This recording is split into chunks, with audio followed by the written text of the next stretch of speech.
హల్లెలూయా. యేసుక్రీస్తు నామములో అందరికీ హృదయపూర్వక వందనములు. ప్రత్యేకమైన సమయంలో ప్రత్యేకమైన రోజు యొక్క వాగ్దానంతో మీ ముందుకు వచ్చున్నాను. దేవుడు ఈరోజు మనకు ఇచ్చిన వాగ్దానము మొదటి సమయంలో 25వ అధ్యాయము 6వ వచనము. నీకును నీ ఇంటికిని నీకు కలిగిన అంతటికిని క్షేమమవును గాక. ఆమేన్.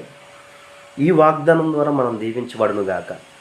ఈ వాగ్దానం ద్వారా మీ కుటుంబం ఆశీర్వించబడును గాక. ఆమేన్. ఎప్పుడైతే ఇచ్చిన వాగ్దానం బట్టి అడుగుతామో అడిగిన సమస్తాన్ని దేవుడు మనకి అనుగ్రహిస్తాడు. ఎందుకంటే దేవుడు అనేకమైన వాగ్దానాలు చేశాడు. ప్రతి వాగ్దానానికి నజరైన యేసుక్రీస్తు ద్వారా మన వారసులుగా చేసేస్తున్నాడు.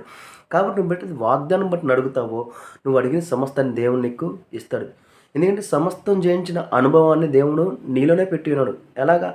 నువ్వు విశ్వసించుడు ద్వారా సమస్తాన్ని జయించిన నజరైన యేసుక్రీస్తు నీ విశ్వాసం ద్వారా ఆయన నీలోనికి వచ్చేస్తున్నాడు.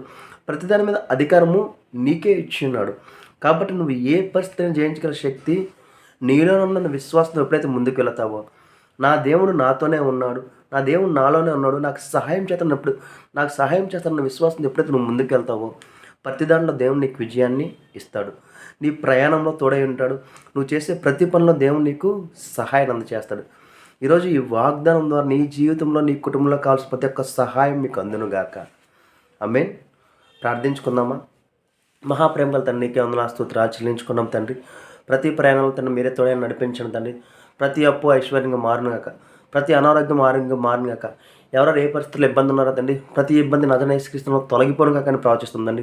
ఆనందాన్ని ప్రవచిస్తుందండి, ఐశ్వర్యాన్ని ప్రవచిస్తుందండి, ఆరోగ్యాన్ని ప్రవచిస్తుందండి. ఈ వీడియో చూస్తున్న వరకు తండ్రి ఏ విషయాల్లో అయితే సమాధానం కావాలని ప్రతి విషయంలో సమాధానం అందచేయమని నజరేయుడైన యేసుక్రీస్తు నామములో అడిగి వేడుకొంచున్నాం తండ్రి. ఆమేన్. అందరికీ హృదయపూర్వక వందనములు.